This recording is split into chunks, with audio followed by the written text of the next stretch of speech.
Welcome to the session Data and its Importance. In this session, we explore how data plays a critical role in the AI ecosystem. Going back to the basics, the main objective of AI is to develop human like intelligence in machines. And we humans develop intelligence by learning from multiple sources of data. That can be video, books, social media, and many more. Similarly, machines also learn from data, right? And that is why data is at the core of artificial intelligence. So let's see what kind of data do we learn from, right? Or how do machines and which kind of data machines learn from? If we broadly categorize data into two types, that is your structured data and unstructured data. So structured data would be the data which can be visualized in a row and a column format, similar to our databases which are there in our excels. And unstructured data would be something like voice, image, languages, and many more, right? uh, and if we were to see that the amount of data that we are generating each minute of the day, so this is a beautiful infographic where you can see that the amount of data that is being generated every moment, right? And I was amazed by to see that there are 33.6 million Tinder swipes that happen every minute, and there are other types of data which is getting generated on a daily basis, and for that matter on a annual basis. And to just understand that how much data are we going to produce in the time to come, right? This was a report published by IDC Global Datasphere, and this is a 2018 report. It predicts, it forecasts by 2025, we will be generating 175 zettabytes of data, right? And to just get a better understanding of what is zettabytes, petabytes, and for that matter, now we are talking about yottabytes. This is the dimension that we are talking about, right? And when we talk about 1 zettabyte, we are talking about one 10 raised to the power 10 bytes, right? And when we are talking about the amount of data which we are going to generate by 2025, that would be of the range of 175 zettabytes. And the companies which have been able to process this kind of humongous data to provide better services to their customer are today's world's most valuable company. Google, which is synonymous for search, is sitting at a huge pool of action data and click data which they have used to provide you personalized search engine results. Let's talk about Amazon. How many times it has happened that you have gone to Amazon and bought a lot more than what you had expected, because they have been able to give you personalized recommendations on the basis of your shopping behavior, and that is why it contributes approximately 30 to 35% of Amazon's revenue, because they have access to shopping data, click data, and which has powered their recommendations, right? Netflix, right? The father of binge watching, right?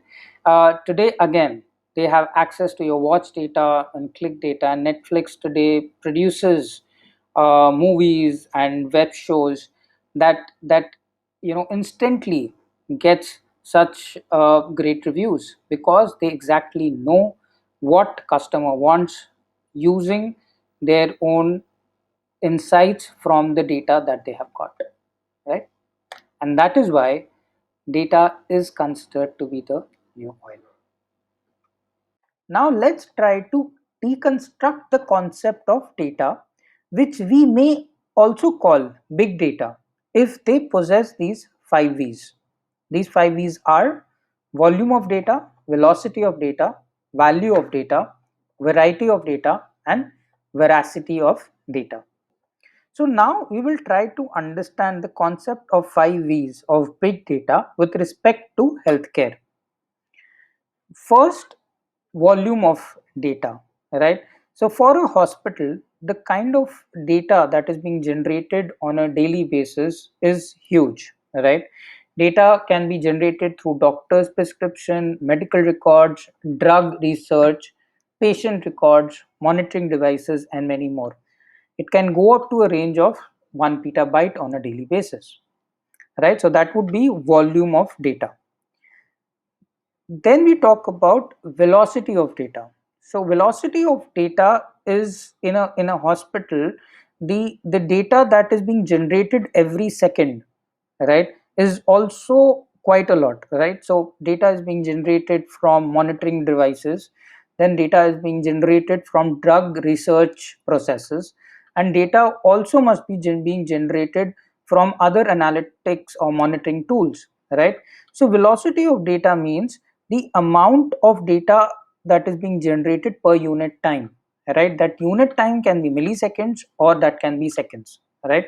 So if we have high velocity of data, that means that a lot of data is being generated and in a very short span of time, and it has to be taken care of, right? Second, now, sorry, we talk about the third, that is your variety of data, right? There are three types of data which we have also spoken about before. One is your structured data, the data of like patient records, medical records, which can be easily maintained in an Excel format or in a row column format. Then you have unstructured data, that is your drug research videos, or your MRI scans, and a lot more like doctor's prescription, and a lot many more kind of unstructured data we have. Then third type of variety of data is called your semi-structured data, which is there in the middle. Semi-structured data could be medical devices log, which may not have any medical relevance, but they are basically metadata of machines that are being used in the hospitals. All right, so that is your how much of variety of data do you have. Now we will talk about the fourth, that is called your veracity of data. That is your authenticity, right? That whether your data is authentic or whether your data is from a third party source which does not have a lot of authenticity, right?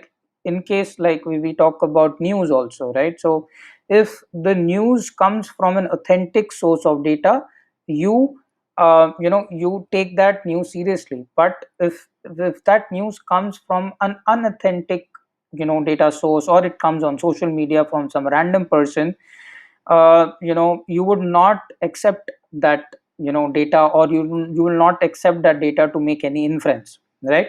So that is what you call the veracity of data, right? And then the last, what we call is the value of data, right? So this is very very critical, that what is that we are trying to do with the data, right? Are we trying to make better treatment using the data? Are we trying to improve the process of treatment and make it make it better? Or are we trying to do are we trying to reduce the time to for drug discovery? Okay, are we trying to reduce the time to drug discovery, or are we trying to reduce the cost of operations? Because if we are clear about the whole process, that why are we even applying artificial intelligence to this data, or why are we applying those algorithms to this data, we are clear about the value that this will bring us, right? It will bring a lot of clarity that how to use this data and what kind of algorithms should be put on this data. And when all these five V's come together, right? Uh, Five V's of data come together, right? We can safely call that as big data.